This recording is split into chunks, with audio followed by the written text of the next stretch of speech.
Good morning, church. Happy Easter to you all. It's so good to see you this morning and to be gathered in his name on this Resurrection Sunday. A little bit different. To begin with this morning, I have a question for you.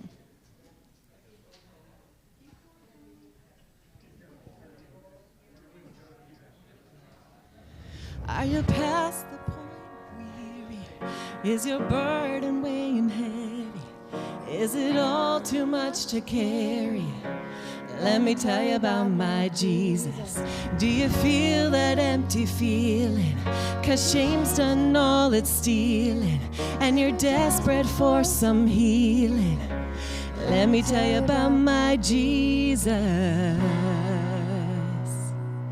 He makes a way where there ain't no way, rises up from an empty grave. Ain't no sinner that he can't save. Let me tell you about my Jesus.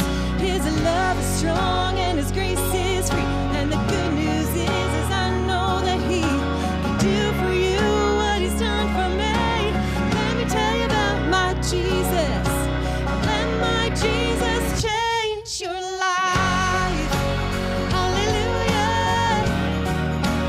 Hallelujah. Hallelujah. Amen. Amen.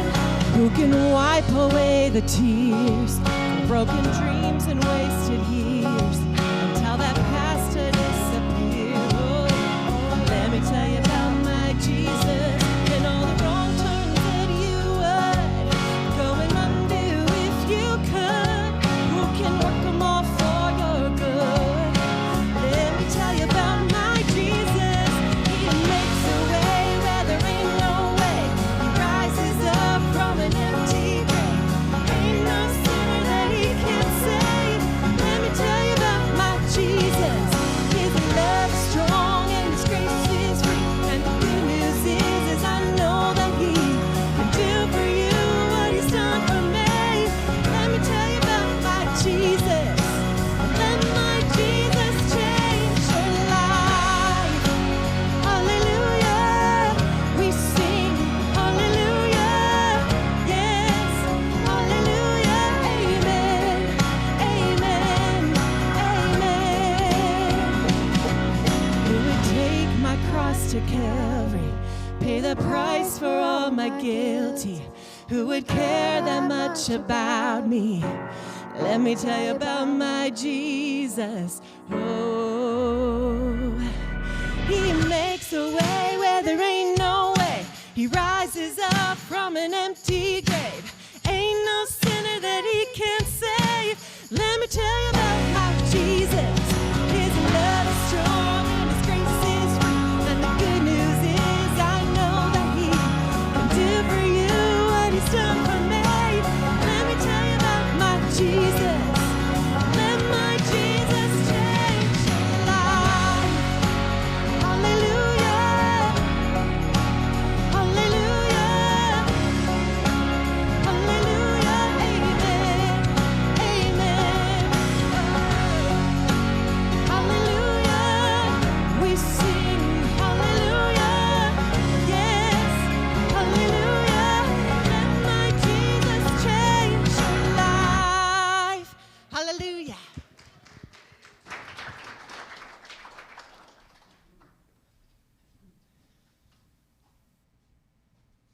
Hello. I got it on the first try. Good morning, church. Happy Easter. You know, I got a couple announcements for you, but really I was like, do I even do announcements? Because I got one really good announcement. He's risen. Church, we're here to celebrate that the Savior of the world, the Jesus that we worship and we praise and we learn about each week, he died for our sins, but today we celebrate that sin could not hold him, that he is alive and we serve a risen Savior. Yeah. So if you want to connect with the church, find us on social media. Check out our website. If you want to give, you can give on your way out. We got Wednesday night kids programs. I'm just going to stick to the basics this morning as we celebrate that we serve a risen Savior. So thanks for being with us this morning. Back, stay standing with us as we begin our praise and our worship with Christ the Lord is risen today.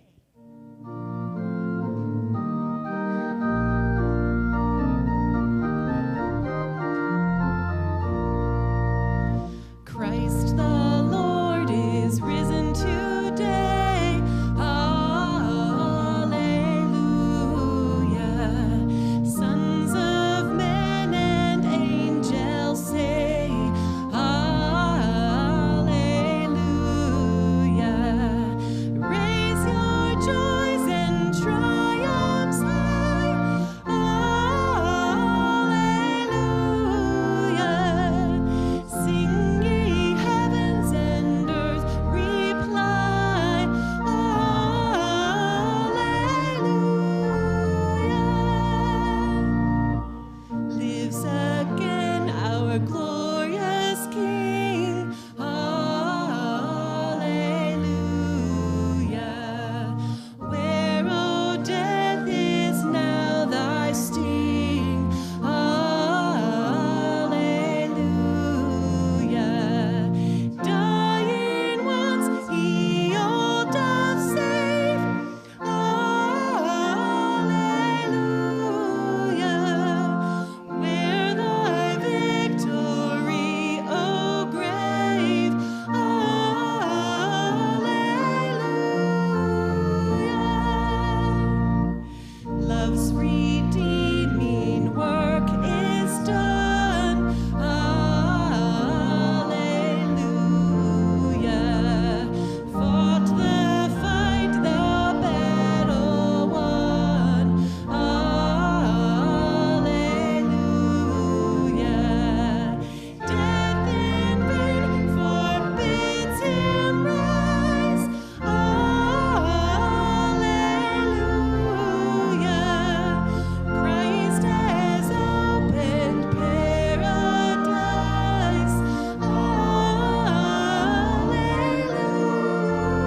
Hallelujah. Soar we now where Christ has led. Hallelujah. Following our exalted head. Hallelujah. Made like him we rise. Hallelujah. Ours the cross, the grave, the skies.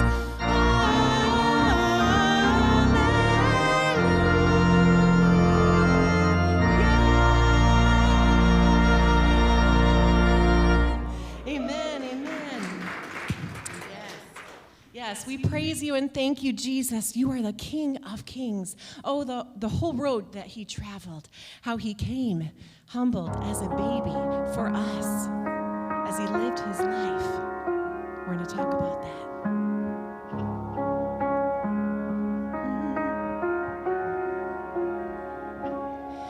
In the darkness we were waiting, without hope and without light, till from heaven you came running.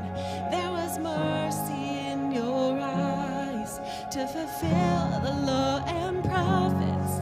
To a virgin came the word, from a throne of endless glory to a cradle in the dirt. We praise you, Father, and praise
till the stone was moved for good.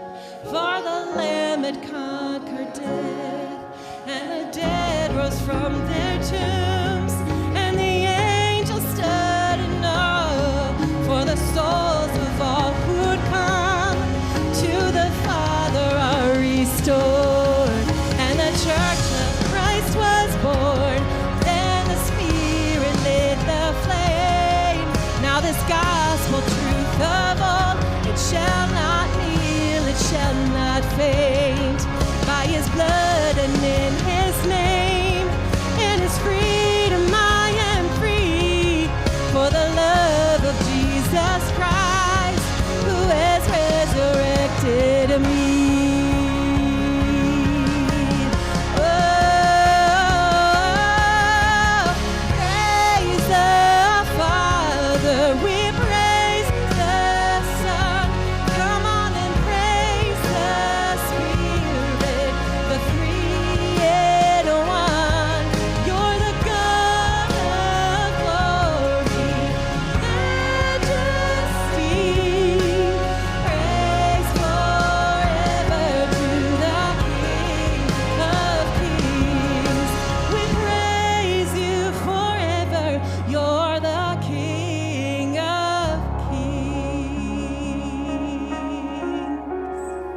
Thank you, Jesus.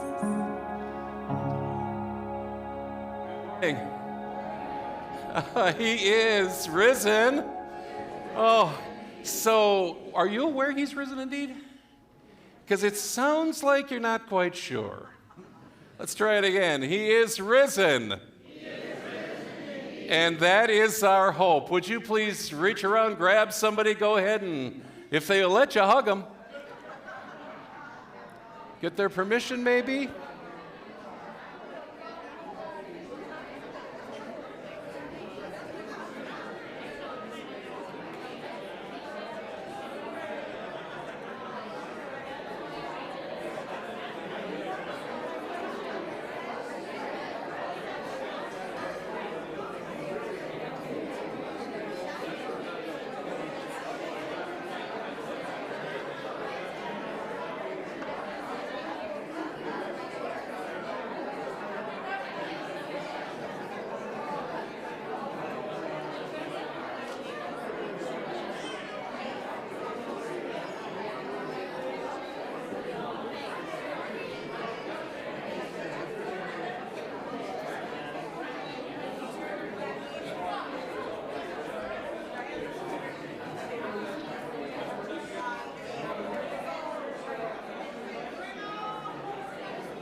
Would you sing with me?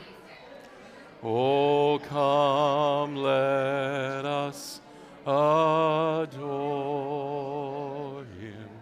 Oh, come, let us adore him.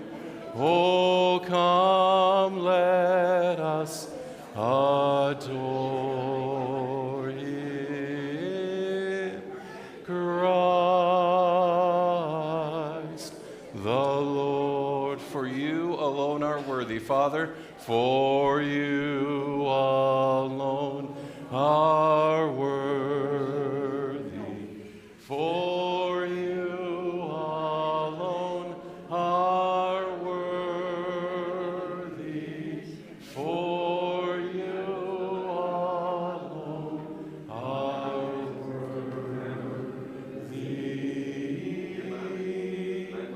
Christ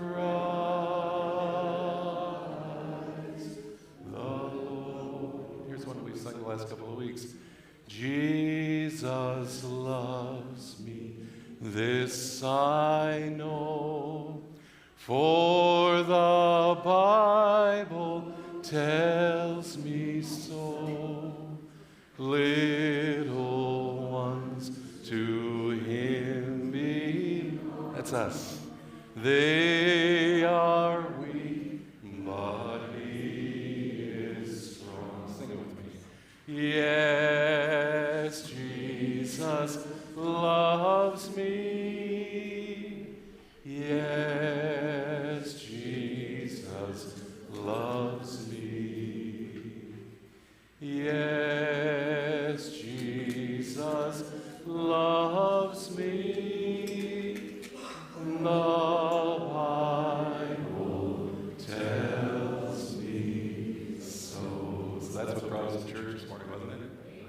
This amazing, this unparalleled, this incomparable love of God that he poured out on us when he said, I'm going to send a son. You know why? Because you guys can't fix this mess you got into.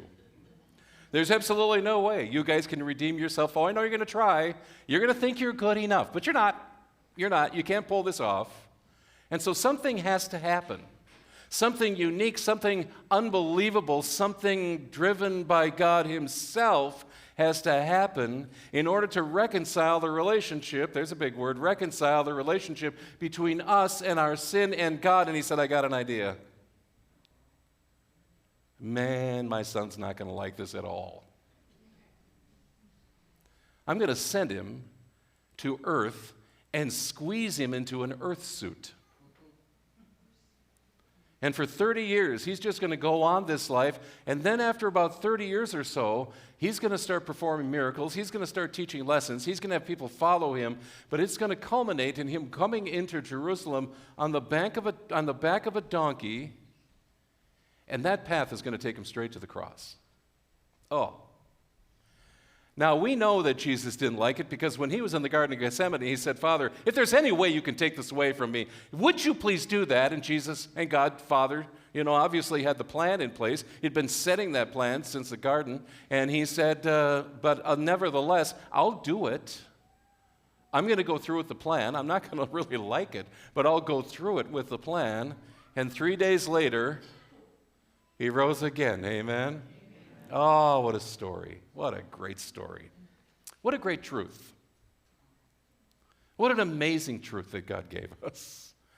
I'm so glad you're here on Easter Sunday. And those of you who don't know me, my name is John Engen. I happen to be on the pastoral staff here at the church. I'm delighted to do that. And no, I don't always wear a suit. Don't get used to this, people. I believe this is the first time since I've been at the church that I actually wore a suit on a Sunday morning.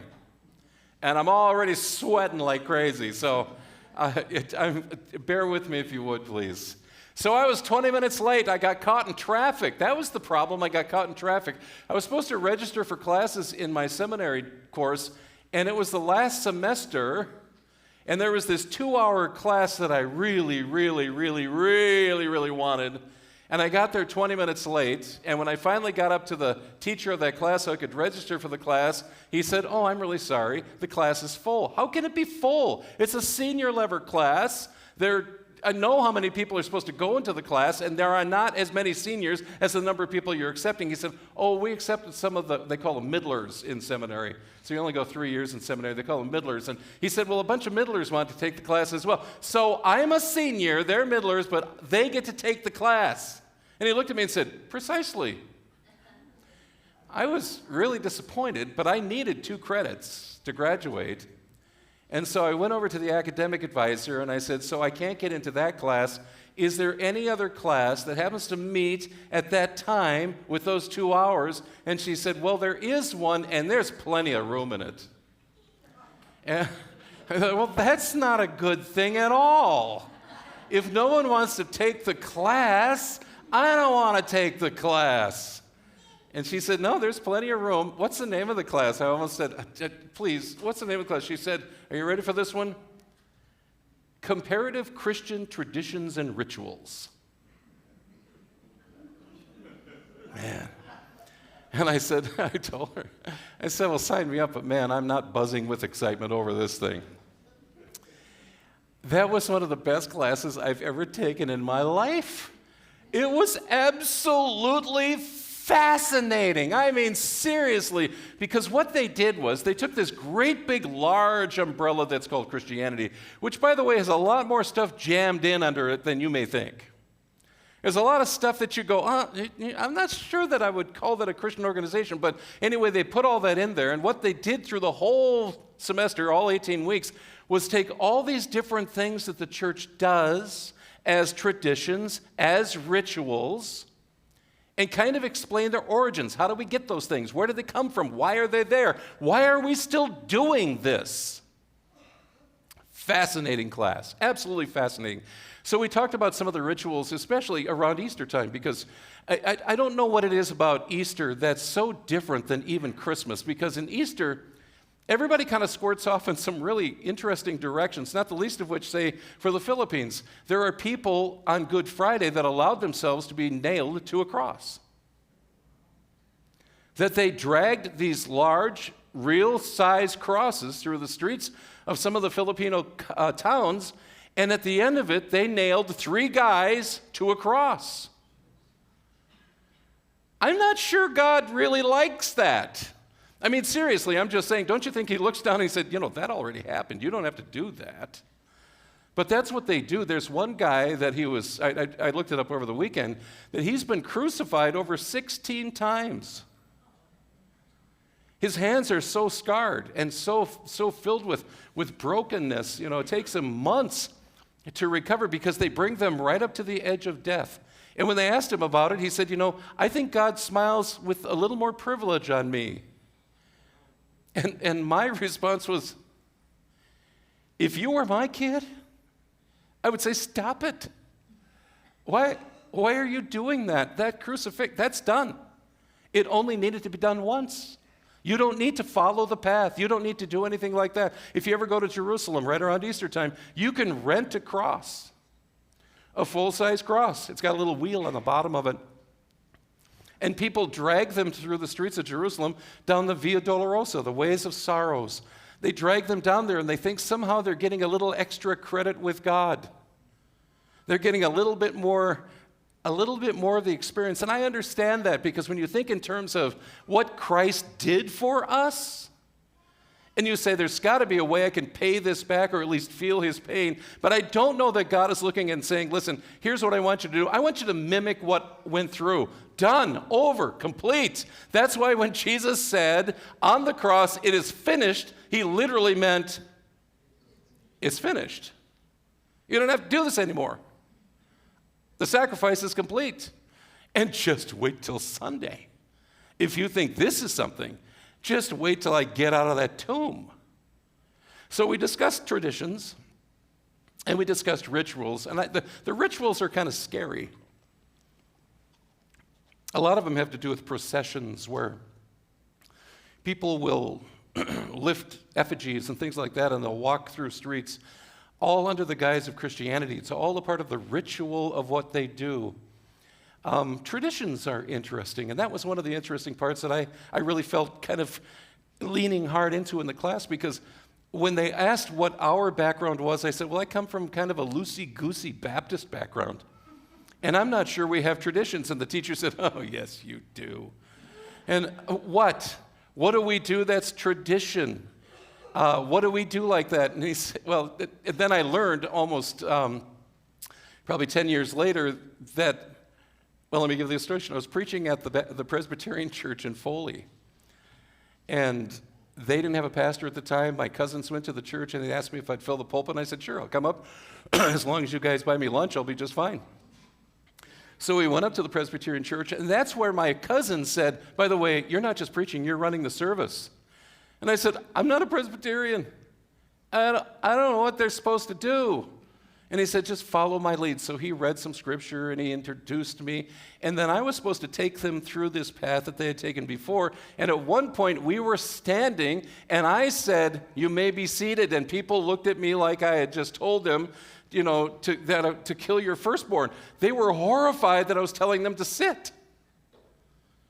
And then this lady says, we don't sit here.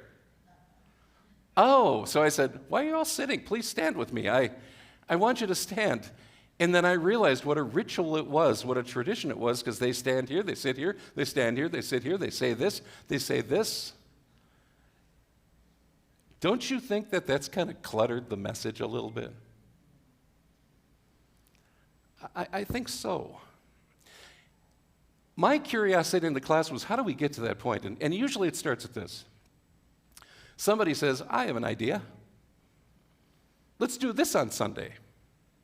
And so the church starts to do that on a Sunday. And once it's been done, somebody says, I like that. Let's do that next year.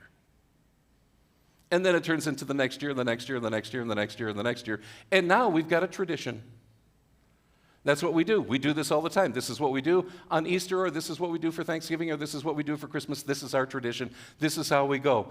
And then somewhere down the path, once you've done a tradition enough, you kind of let it wean itself into ritual. And the sad part about ritual is then you give it some power that it does not own. You give it something that it should not have. You give it authority. So tradition is answered, why do you do that? Well, we always done it that way. Ritual says we do this because it's the right way. Somehow, though, as God has endorsed it with some wonderful heavenly stamp and said, I want you to do this all the time. Churches are ripe with that all across the United States and actually all across the world this morning. There are churches that are going to be caught up in ritual, and there are going to be churches that are caught up in tradition all around Easter without the understanding of maybe that wasn't what God had in mind in the first place. I talked to you about this last week. We talked about Palm Sunday, and so churches all over the world were throwing palms down. The point is that the palms were just something covering the street. The person that we wanted to keep our eyes on was the guy on the donkey. He's the Savior of the world. He's the one we want to concentrate our efforts on. How did we add all the rest of this stuff? So what if we could take a Sunday like this? Now, yesterday, Jody and I were in Target, and I happened to wander into the candy section because I love Cadbury eggs. They did not have any Cadbury eggs. None. I mean, that thing was clicked, just picked clean. I mean, even the worst jelly beans you can buy, gone. Absolutely gone. So I'm standing there looking through the candy department. This lady's got an Easter basket in her hand. She's trying to set one up for her grandchild, and she said, I don't know what to put in this thing because there's no candy. And so I said, put some Easter hay in there, and then maybe get her a couple of screwdrivers and possibly an adjustable wrench. Maybe that's what she wants. And she says, she's 4. I said, that's what I wanted when I was 4. But she felt driven by the tradition, by the ritual. It's not about that. I don't want to break any bubbles because I loved Easter. I can still hear in my ear the times that we'd sit at the table at 6625 59th Avenue North in Crystal, and my mom would pour hot vinegar and water into a cup, and then she'd put that egg in there, and we'd smoosh down that little dye tablet, and I can still hear the clinking of the spoon on the cup as we were swirling that egg around. And then somehow, as though it were a miracle, all of a sudden that egg was in a basket, and that basket was filled with goodies. We didn't get to open our baskets till after church. What a horrible tradition that is. And then, of course, Easter Sunday, because we always did it this way, Easter Sunday, we had the Easter sunrise service. You guys remember those? And then, of course, when you have an Easter sunrise service, you have to have an Easter sunrise breakfast. And there's always some guy in the church that knows how to make egg bake. The eggs, the hash browns, the sausage, and then you sit around and eat blueberry muffins and you work your way through egg bake, and then you come into Sunday school in our place, and then the morning worship service. But we had church on Sunday night, so we always had to go back to the Sunday night service. And that for me was Easter. It had little to do with God. It had everything to do with Easter sunrise services. I got one story I got to tell you. Right after I left Robbinsville Baptist Church, I was kind of not doing anything for a while. I was asked to do an Easter sunrise service at Berean Evangelical Free Church. They had lost their pastor months before that, and the interim guy couldn't come, so they asked me if I could come about 2 days beforehand. And he said, I want you to come and preach. The elder of the chairman board said, I want you to come and preach at our Easter sunrise service. And I just kind of groaned because all I could think about, 7 o'clock in the morning, and then there's egg bake. And he said, no, there's not a lot of people that come to the church, so we don't do the Easter sunrise service till 9 a.m. I thought, way to go. And then just before the service, we're sitting on there are not 10 people there. He says, everybody's staying for breakfast, just raise your hand. And so everybody raised their hand, and he said, we just want to get a count. After I got done with the Easter sunrise service, we went downstairs, and his wife was passing out Egg McMuffins. And I thought, I got to come to this church. If Egg McMuffins are showing up on Sunday, I'm showing up on Sunday. Their traditions had been whittled down to the smallest of things, but they still kept the tradition. What if we could just push all that aside for a second? What if we could push aside the Easter hay? And what if we could push aside the baskets and the delightfulness that are marshmallow peeps? Oh, let's just take a moment. You know how to eat marshmallow peeps, right? You get them, you pop a hole in them, then you hide them for about 6 months. They turn into rocks, and then you float them in hot chocolate. See, you guys aren't open to anything, are you? Nothing. It seems to me like you've got really closed minds this morning. Yeah, that's how God does it. So if you could somehow push all that aside, if you could somehow just concentrate on what happened, if you could just think in terms of what is the story that we want to hear, it would be a different Easter, don't you think? What if there were no ham this afternoon? What if there were no scalloped potatoes? What if there were no family gatherings? What if we just, at one moment as a church, in this slice of time, said, I want to concentrate on what actually went on. And then what am I supposed to do with that? You're not going to like me, but I'm not going to read any Easter passages this morning at all. I want to direct your thoughts to John chapter 6. In John chapter 6, really crazy things are going on. At the beginning of John chapter 6, Jesus feeds the 5,000. Do you remember that story? Little kid's got some loaves, he's got some fishes, everybody's hungry. Now remember, we talk about the 5,000. There's a really good chance there were probably 25,000 people there because they didn't count ladies and they didn't count kids. And you know, they were with them. So that was a crowded hillside. And Jesus takes those 5 little loaves, those 2 little fishes, he rips them into pieces and he feeds everybody. And when it's all done, he retires, he moves, he goes away a little bit. And now he's got people following him. You got to read the narrative because it's really cool. People are following him all over the place at this stage, and he's trying to get away from the people who are following him. And they finally find him. He's hiding on the other side of the lake. And I mean, just like they're a posse or like they're stalkers or something, they follow him to this point, and Jesus asks them the question, what do you want? And they said, literally, you going to do more miracles? You're going to do some of that cool stuff? And Jesus' response in John 6 is, you're just following me because I fed you. Which proves to me that whole crowd was Baptists. Because we come for the food, man. We come for the food.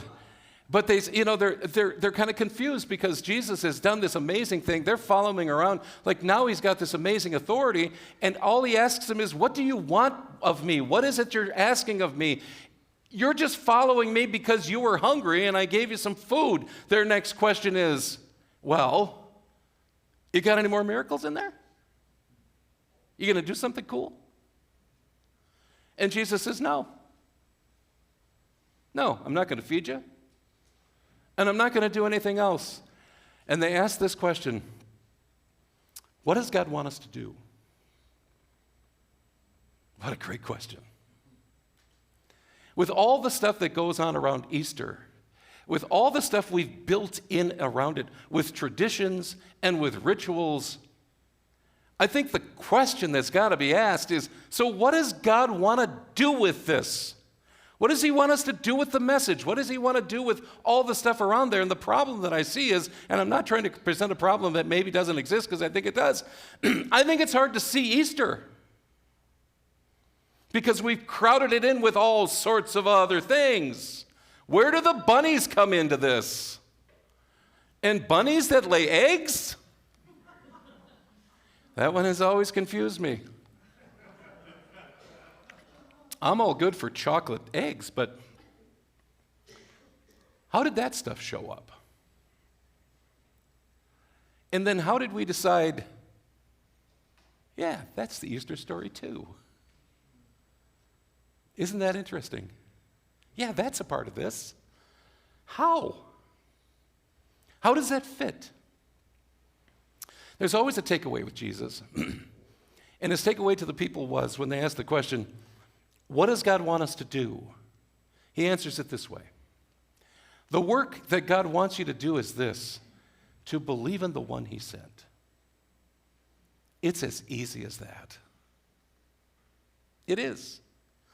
It's not complicated. You don't need to go back to the blueprints. You don't need to ask anybody else's advice on this thing.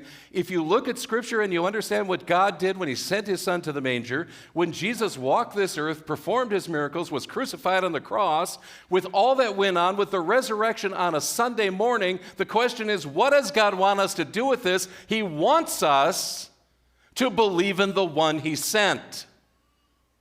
That's it. We've stacked this thing with all sorts of stuff. I built something at my grandson's house one year, a couple of years ago, with Legos. And I thought it was a car. It was cool. And when I showed it to my grandson, Atlas, he said, oh, that's really cool. 20 minutes later, he comes back, and there's all this stuff that he's put on top of it. He said, look, Grandpa, I made it a spaceship. And I said, but it's a car. And then he gave me one of those, foolish, Grandpa. It's a spaceship. Sometimes, with what we've done, with the simplest of stories, has taken away the very essence of what they're here for. What does God want us to do? He wants us to believe in the one he sent. That's what church is about. To talk about the one he sent. That's what life is about, to believe in the one he sent. It's not complicated. It's not got all sorts of stuff attached to it. We don't have to have candles. We don't have to have, well, I know of a church this morning that are blowing off confetti cannons. I'm not going to lie, I'd like to blow off a confetti cannon in church. But it's something that we added to the story. It's something that we added to the ritual. It's something that we added to the tradition. What does God want us to do? He wants us to believe in the one he sent. Any questions? It's really not that hard. One of my best memories was the Christmases or the Easter that my parents were getting older. And we didn't get to have, there was no big meal anymore. My mom wasn't up to that. And so we went over to my mom and dad's house, and I stopped at the Crystal Shopping Center and picked up Jin's chow mein. When I got to their house, we sat it on the middle of the table, and our Easter was talking about what Jesus did. Because we believe in the one he sent. It was one of my best Easters. We didn't hunt eggs that Easter. And I'm not saying there's anything wrong with that. I like hunting eggs. We didn't buy chocolate bunnies that Easter. There was no Easter hay. There were no Easter baskets. There were no Easter decorations. None of that showed up. It was Jin's chow mein and Jesus. And what a great Easter that was. I'm asking you this morning simply to peel back all the stuff that we've taught and all the things that we may have learned. That if you could take away the fluff, if you could take away all the things we've propped up against Easter, it comes down to this: to believe in the one God sent. That's the essence of life. That's the heartbeat of eternal salvation. Easter is we have a risen Savior. I'm going to ask you the question. Don't nod your heads. You don't have to raise a hand. I just want you to affirm it in your heart. Do you believe in the one he sent? Do you? Do you believe that Jesus rose from the dead? Do you believe in the one that loved us so much that he would do that? That's Easter. Father, it's so hard sometimes to peel back the veneer. It's so hard sometimes to take away the clutter, the noise, and all the sound that's come to this whole conversation about Easter. It happens at Christmas time, and it happens at other levels of life, that there's so much that's been crushing in on us that we've added to this thing that it's hard to see you in the middle of it all. Oh, Lord, I pray this morning that every one of us in this room would understand that those other things are just add-ons. Those other things are just the stuff that we've attached to it, and it's allowed it to get lost in the noise. Father, thank you for your Son. Thank you for his sacrifice. Lord, we stand in awe that you would do that because you loved us so much. Lord, thank you for all that you did so that we could believe in the one that you sent. His name is Jesus. He's the Messiah. He's the one who rose from the grave. He's the one who gives us eternal life. He's the one that we center our heart and our life and everything that we have around us. He is the King of Kings. He is the Lord of Lords. It's not about rabbits and bunnies and Eastery things. It's about God, amen? It's about Jesus. Jesus the Messiah. Stand with me, let's sing.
The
worship you this morning. We praise you for who you are.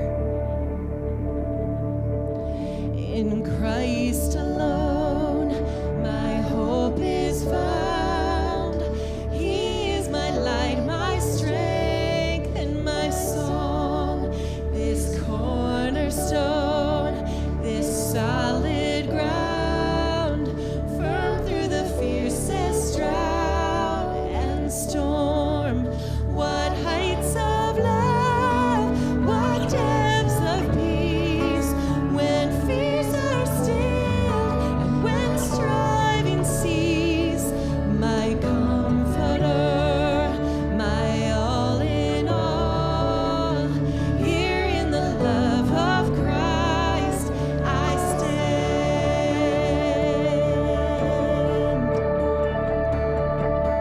Oh, in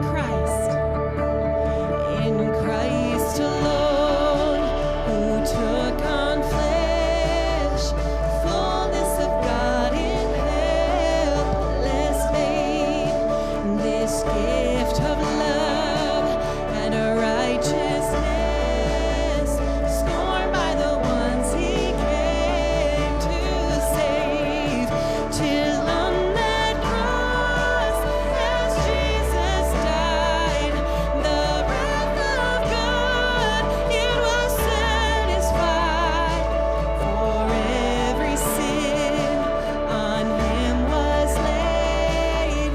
Here in the death of Christ I live.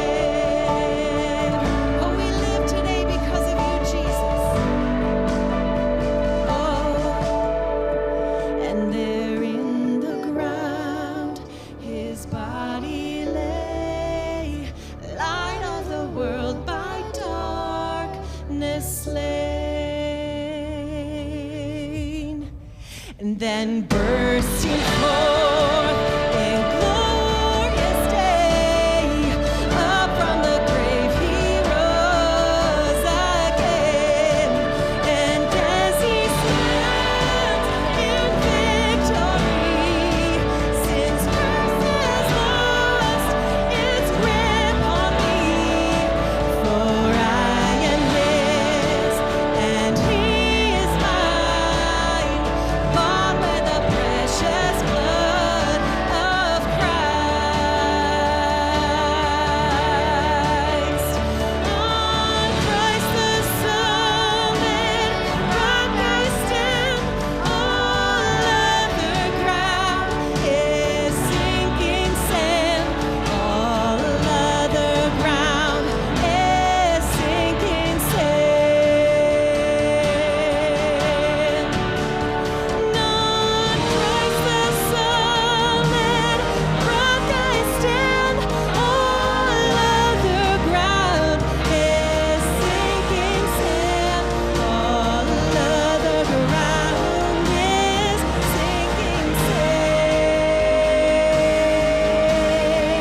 And no guilt in life, no fear in death. This is the power of Christ in me. From life's first cry to final breath, Jesus commands my destiny.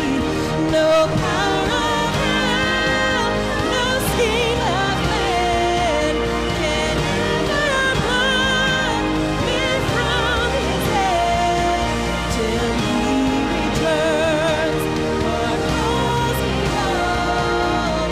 Here in the power of Christ I'll stand. Yes, here in the power of Christ we stand. Oh, here in the power of Christ we stand.